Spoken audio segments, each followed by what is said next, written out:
तो hello friends, मैं हूं दिवेश यादव जी। और आज है 17 जुलाई 2025 और आज मैं लेकर आ चुका हूं आपके लिए top 10 most important daily current affair जो कि सभी प्रतियोगी परीक्षाओं के लिए।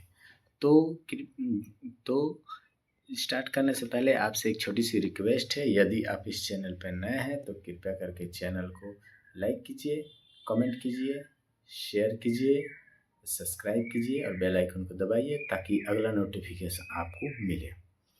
और यदि आपको इस सेशन का पीडीएफ चाहिए तो देवेश यादव जी टेलीग्राम चैनल को ज्वाइन कीजिए और इंस्टाग्राम चैनल देवेश यादव जी 9 और फेसबुक चैनल देवेश यादव जी 9 को लाइक और फॉलो कीजिए। तो चलिए देर ना करते हुए हम लोग स्टार्ट करते हैं। और उससे पहले सबसे पहले आपको हेडलाइंस देखते हैं। कैबिनेट ने प्रधानमंत्री धन धान्य कृषि योजना 6 वर्षों के लिए मंजूरी दी। राष्ट्रीय प्राणी उद्यान ने 16 जुलाई को विश्व सर्प दिवस मनाया।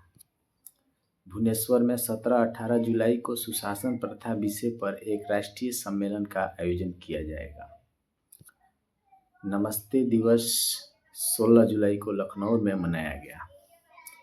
केंद्रीय कपड़ा मंत्री श्री गिरिराज सिंह ने जापान में 16वें इंडिया ट्रेड फेयर 2025 का शुभारंभ किया। पीएचडीसी ने राष्ट्रीय युवा शेफ प्रतियोगिता का शुभारंभ किया। 10 लाख नागरिकों को मिलेगा एआई प्रशिक्षण, जिसमें ग्राम स्तरीय उद्यमी VLA को प्राथमिकता दी जाएगी। सीएससी और डिजिटल इंडिया ने मनाया अपना 10वां स्थापना दिवस। खगोलविद ने लद्दाख के आसमान में कोरोनल मास इंजेक्शन CME नामक शक्तिशाली सौर विस्फोटक की नई श्रृंखला का पता लगाया। और विश्व एथलेटिक कनेक्टेबल टूर प्रतियोगिता में लंबी कूद स्पर्धा में भारत की NC सोजन को मिला तीसरा स्थान। तो चलिए अब हम इस खबरों को विस्तार से देखते हैं। तो हमारा पहला प्रश्न है कि कैबिनेट ने प्रधानमंत्री धन धान्य कृषि योजना को 6 वर्षों के लिए मंजूरी प्रदान कर दी है। इस कैबिनेट की अध्यक्षता जो है प्रधानमंत्री नरेंद्र मोदी ने किया। इस धन्य धान्य कृषि योजना का मुख्य उद्देश्य है कि कृषि उत्पादकता में वृद्धि करना, फसलों का विविधीकरण, असाधारण कृषि पद्धतियों को अपनाना, सिंचाई की सुविधा की व्यवस्था करना और किसानों के लिए दीर्घकालिक और अल्पकालिक ऋण उपलब्धता को सुगम बनाना इस प्रधानमंत्री धन्य धान्य कृषि योजना का मुख्य उद्देश्य है। पहले यह 100 जिलों में लागू किया जाएगा। राष्ट्रीय प्राणी उद्यान ने 16 जुलाई को विश्व सर्प दिवस मनाया, जो कि नई दिल्ली में है। इसका उद्देश्य है कि जो भी आगंतुक है उनको सांपों के इकोसिस्टम के महत्व को वे जान सकें। भुवनेश्वर में 17 से 18 जुलाई को सुशासन प्रथा विषय पर एक राष्ट्रीय सम्मेलन का आयोजन किया गया।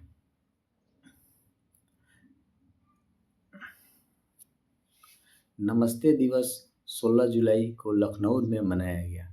नमस्ते का मतलब होता है नेशनल एक्शन मैकेनाइज्ड स्टेशनल इकोसिस्टम।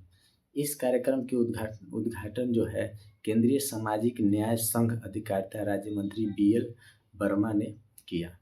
इसका उद्देश्य है कि देश भर में शिविर और सेप्टिक टैंकों में कार्यरत श्रमिक हैं उनके जीवन को सुरक्षित और सम्मानजनक बनाना। केंद्रीय कपड़ा मंत्री श्री गिरिराज सिंह ने जापान में 16वें इंडिया ट्रेड फेयर 2025 का शुभारंभ किया। इसका मुख्य उद्देश्य है कि भारतीय कपड़े निर्यातकों के लिए जापानी खरीदारों से सीधे जुड़ने का सबसे बड़ा प्लेटफॉर्म है। इसका उद्घाटनकर्ता जो है केंद्रीय कपड़ा मंत्री श्री गिरिराज सिंह ने किया और जापान में भारतीय राजदूत CB जॉर्ज ने इसका समापन समारोह किया। PHDC ने राष्ट्रीय युवा शेफ प्रतियोगिता का शुभारंभ किया। यह शुभारंभ जो है नोएडा में किया गया। PHDCC का पूरा नाम जो है वह PhD chamber of commerce and industry है। इसका उद्देश्य है कि देश भर के अतिथि क्षेत्रों के अंतिम वर्ष के छात्रों को उत्कृष्ट पाक कला के प्रतिभाओं की खोज करना और मार्गदर्शन एवं पथ प्रदर्शन करना है। इसके मुख्य अतिथि जो थे वो पर्यटन मंत्रालय के अपर सचिव एवं महानिदेशक श्री सुमन बिल्ला जी थे। 10 लाख नागरिकों को मिलेगा AI प्रशिक्षण, जिसमें ग्राम स्तरीय उद्यमी VLA को प्राथमिकता दी जाएगी। इसका उद्घाटन जो है केंद्रीय इलेक्ट्रॉनिक्स एवं सूचना प्रौद्योगिकी मंत्री श्री अश्विनी वैष्णव ने किया और केंद्रीय इलेक्ट्रॉनिक्स एवं सूचना प्रौद्योगिकी राज्य मंत्री श्री जीतन प्रसाद ने किया। इसका उद्देश्य है कि IRCT सेवाओं को राज्य एकीकरण CSC और नेटवर्क को मजबूत करना है। CSC और डिजिटल इंडिया ने मनाया अपना 10वां स्थापना दिवस। इस 2015 में इसकी स्थापना हुई थी और CSC का मुख्य उद्देश्य जो है ग्रामीण और दूर दराज के क्षेत्रों में रहने वाले नागरिकों को सरकारी और गैर सरकारी सेवाओं की पहुंच प्रदान करना, जिससे डिजिटल समावेशन को बढ़ावा दिया जा सके। और डिजिटल इंडिया का मुख्य उद्देश्य है कि यह भारत को डिजिटल का एक सशक्त समाज और ज्ञान का अर्थव्यवस्था में बदलना। खगोलविद ने लद्दाख में आसमान में कोरोनल मास इंजेक्शन CME नामक शक्तिशाली सौर विस्फोटक की एक नई श्रृंखला का पता लगाया। इस नई शक्तिशाली सौर विस्फोटक जो है वो पृथ्वी के करीब पहुंचता है तो भूचुंबकीय तूफानों को आरोही और दुर्लभ मामलों में विद्युत शक्ति को यह नुकसान पहुंचाता है। विश्व एथलेटिक कनेक्टेड टूर प्रतियोगिता में लंबी स्पर्धा में भारत की NC सीजन को मिला तीसरा स्थान। यह आयोजन जो है वो इटली में किया गया था। इसमें पहला पदक जो है ऑस्ट्रेलिया के डेका आमिडोजोवस्की को मिला और दूसरा कांस्य पदक जो है वो दक्षिण अफ्रीका के डेनियल नोटेल को मिला। और ये हमारे यहाँ की तीसरी NC सोजन को स्थान मिला, जो कि केरल के त्रिशूर जिले की रहने वाली है। इन्हें राष्ट्रीय ओपन एथलेटिक्स चैंपियन में स्वर्ण पदक 2024 में मिला और एशियाई खेलों में 2023 में इन्हें रजत पदक मिला 6.63 मीटर की छलांग के लिए। अब चलिए आज के जो भी है उसके प्रश्नों को हम ध्यान देते हैं, देखते हैं कौन क्या है प्रश्न। तो हमारा पहला प्रश्न है कि हाल ही में प्रधानमंत्री धन्य धान कृषि योजना को कितने वर्षों के लिए मंजूरी दी गई थी? तो प्रधानमंत्री धन्य धान कृषि योजना को 6 वर्षों के लिए मंजूरी प्रदान की गई है। इसका आंसर हो जाएगा 6 वर्ष। नेक्स्ट हमारा प्रश्न है कि हाल ही में राष्ट्रीय प्राणी उद्यान ने किस तिथि को विश्व सर्प दिवस मनाया है? तो विश्व सर्प दिवस 16 जुलाई को मनाया गया है। तो आंसर हो जाएगा 16 जुलाई। नेक्स्ट हमारा प्रश्न है कि हाल ही में कहाँ पर सुशासन प्रथाएं विषय पर राष्ट्रीय सम्मेलन का आयोजन किया गया है? तो उड़ीसा में जो है सुशासन प्रथा के राष्ट्रीय सम्मेलन की व्यवस्था की गई है। आंसर हो जाएगा उड़ीसा। नेक्स्ट हमारा प्रश्न है कि हाल ही में 16 जुलाई को नमस्ते दिवस कहाँ पर मनाया गया? तो 16 जुलाई को नमस्ते दिवस जो है लखनऊ में मनाया गया। नेक्स्ट हमारा प्रश्न है कि हाल ही में ट्रेड फेयर का आयोजन कहाँ किया गया? तो ट्रेड फेयर का आयोजन जापान में किया गया। आंसर हो जाएगा जापान। नेक्स्ट हमारा प्रश्न है कि हाल ही में राष्ट्रीय युवा सेफ प्रतियोगिता का शुभ आरंभ कहाँ किया गया? तो राष्ट्रीय युवा सेफ प्रतियोगिता का शुभ आरंभ जो है वह नेवेडा में किया गया। नेक्स्ट हमारा प्रश्न है कि हाल ही में कितने लोगों को निःशुल्क AI का प्रशिक्षण मिलेगा? तो 10 लाख लोगों को निःशुल्क AI प्रशिक्षण मिलेगा। आंसर हो जाएगा इसका 10 लाख। नेक्स्ट हमारा प्रश्न है कि हाल ही में सीएससी और डिजिटल इंडिया ने अपना कौन सा स्थापना दिवस मनाया है। तो सीएससी और डिजिटल इंडिया ने अपना 10वां स्थापना दिवस मनाया है। नेक्स्ट हमारा प्रश्न है कि हाल ही में कोरोनल मास इंजेक्शन सीएमई शक्तिशाली सौर विस्फोटक की नई श्रृंखला का पता कहाँ लगा है। तो कोरोनल मास इंजेक्शन की नई श्रृंखला का पता जो है वो लद्दाख में लगा है, इसलिए इसका आंसर हो जाएगा आपको लद्दाख। नेक्स्ट हमारा प्रश्न है कि हाल ही में विश्व एथलेटिक कनेक्टल टूर प्रतियोगिता में लंबी स्पर्धा में भारत की एनसी सोजन को कौन सा स्थान मिला है। तो भारत की एनसी सोजन को तीसरा स्थान मिला है, आंसर हो जाएगा तीसरा। अब चलिए आज के लिए बस इतना ही। अब हम थोड़ा देखते हैं कल के कुछ प्रश्नों को।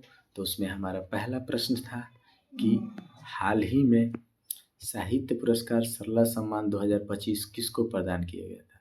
तो सरला सम्मान 2025 श्री विजय नायक जी को प्रदान किया गया था, आंसर हो जाएगा श्री विजय नायक। नेक्स्ट हमारा प्रश्न है कि हाल ही में दुनिया का सबसे उम्रदराज धावक फौजा सिंह का 154 वर्ष की उम्र में निधन हो गया। उन्हें और किस नाम से जाना जाता है। तो उन्हें टेबेंटो टॉर्नेडो के नाम से जाना जाता है, तो इसका आंसर हो जाएगा टेबेंटो टॉर्नेडो। बाकी जो है आप द फ्लाइंग सिख जो है वह मिल्खा सिंह को और उड़न पड़ी पीटी उषा को माना जाता है। नेक्स्ट हमारा प्रश्न है कि हाल ही में एक Xiaomi 4 अंतरिक्ष मिशन से ग्रुप कैप्टन शुभांशु शुक्ल सहित अन्य 4 दलों को कितने दिनों के बाद धरती पर वापस लौटा है। तो वह 22 दिनों के बाद जो है वो धरती पर वापस लौटे हैं, इसका आंसर हो जाएगा आपको 22 दिन। बाकी जो 286 दिन सुनीता विलियम्स इस बार 2025 में रह कर आई है और 2006 में 194 दिन रह कर आई है और 108 दिन जो है वो आपको राकेश शर्मा जो है वह अंतरिक्ष में पहली बार बिता कर आए थे। नेक्स्ट हमारा प्रश्न है कि हाल ही में भारतीय अनुसंधान परिषद ICAR ने अपना कौन सा स्थापना दिवस मनाया है। तो भारतीय कृषि अनुसंधान जो है अपना 97वां स्थापना दिवस मनाया है, इसका आंसर हो जाएगा आपको 97वां। नेक्स्ट हमारा प्रश्न है कि हाल ही में इंडियन पोस्ट वार्षिक व्यावसायिक बैठक 2025-26 का आयोजन कहाँ हुआ था। तो इंडियन पोस्ट वार्षिक व्यावसायिक बैठक 2025-26 का आयोजन जो है वह नई दिल्ली में किया गया था, आंसर हो जाएगा इसका नई दिल्ली। नेक्स्ट हमारा प्रश्न है कि हाल ही में किसने पहला मेक इन इंडिया उन्नत कार्बन फाइबर कृत्रिम पैर का अनावरण किया। तो कार्बन फाइबर कृत्रिम पैर का अनावरण जो है वो DRDO और AIIMS बीबीनगर इन दोनों ने किया है, इसलिए इसका आंसर हो जाएगा इनमें से दोनों।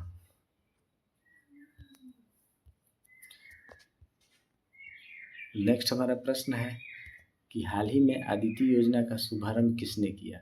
तो आदित्य योजना का शुभारंभ जो है विद्युत मंत्रालय ने किया, इसलिए आंसर हो जाएगा विद्युत मंत्रालय। नेक्स्ट हमारा प्रश्न है कि हाल ही में स्किल इंडिया मिशन ने अपना कौन सा स्थापना दिवस मनाया है। तो स्किल इंडिया ने अपना 10वां स्थापना दिवस मनाया है, आंसर हो जाएगा 10। नेक्स्ट हमारा प्रश्न है कि हाल ही में किसने जूनियर राष्ट्रीय रग्बी चैंपियन एवं अंडर 18 बालिका वर्ग का खिताब जीता है। तो 10वीं जूनियर राष्ट्रीय रग्बी चैंपियंस का अंडर 18 का बालिका वर्ग का खिताब बिहार ने जीता है, इसलिए इसका आंसर हो जाएगा आपको बिहार। नेक्स्ट हमारा प्रश्न है कि हाल ही में कलिंग रत्न पुरस्कार 2025 से किसको मिला है। तो कलिंग रत्न 2025 रत्न पुरस्कार 2025 जो है हमारे केंद्रीय शिक्षा मंत्री श्री धर्मेंद्र प्रधान जी को मिला है, इसलिए आंसर हो जाएगा श्री धर्मेंद्र प्रधान जी। और आज का बस इतना ही, और यदि आपको ये सेशन जो है पसंद आया हो तो कृपया करके सेशन को लाइक कीजिए, कमेंट कीजिए, शेयर कीजिए, सब्सक्राइब कीजिए और बेल आइकन दबाइए। ये PDF चाहिए तो टेलीग्राम चैनल देवेश यादव जी और शॉर्ट्स वीडियो और आपको देवेश यादव जी 9 इंस्टा और फेसबुक पर मिल जाएंगे। तो बस आज के लिए बस इतना ही रहने देते हैं। लेकिन जाते जाते आपके बीच एक सवाल छोड़ कर जाते हैं, और यदि उस सवाल का जवाब आप एक बार लिख लेते हैं तो जो है हमेशा के लिए आपको याद हो जाएगा। तो आज का हमारा प्रश्न ये रहा कि हाल ही में विंबलडन चैंपियन 2025 का महिला सिंगल्स का खिताब किसने जीता है। इसके बारे में जो भी जानते हैं उसे पूरा लिखें। तब तक मिलते हैं हम लोग किसी नेक्स्ट सेशन में। तब तक के लिए जय हिंद, जय भारत।